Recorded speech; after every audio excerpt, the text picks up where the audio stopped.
Nel 2017 il comune di Brendolo aveva quasi 1 milione di debiti per mutui, oggi è un comune a debito zero. Il mutuo più consistente, 394 mila euro, con l'Istituto del Credito Sportivo, contratto anni fa per costruire il palazzetto dello sport. Il comune l'ha estinto in anticipo in questi giorni, altri 3 li ha pagati prima della scadenza nel 2018. In provincia di Vicenza al momento non risultano altri comuni senza debiti. In Veneto sono pochissimi, pare solo Silea nel Trevigiano. L'attuale amministrazione si è insediata nel 2017 dopo il commissariamento.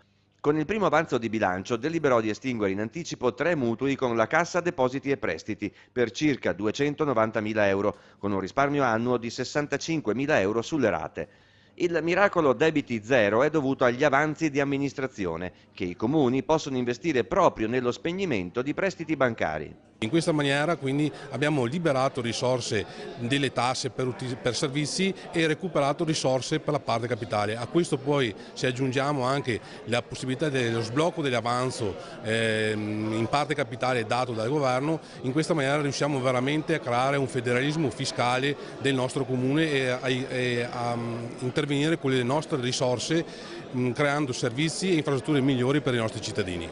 Nessun taglio ai servizi, un maggiore recupero dei crediti ottenuto per esempio abbassando dal 30 al 6% la maggiorazione sulle tasse pagate in ritardo. Ecco alcune delle leve di questa manovra finanziaria scaricabanche. La prima, la riduzione moderata della pressione tributaria comunale. Diminuendo tasse ed imposte, seppur lievemente, abbiamo aumentato il riscosso, abbiamo diminuito il fondo svalutazione crediti, quindi abbiamo più avanzo di amministrazione per estinguere i mutui. Seconda leva che abbiamo utilizzato è la riduzione della spesa strutturale.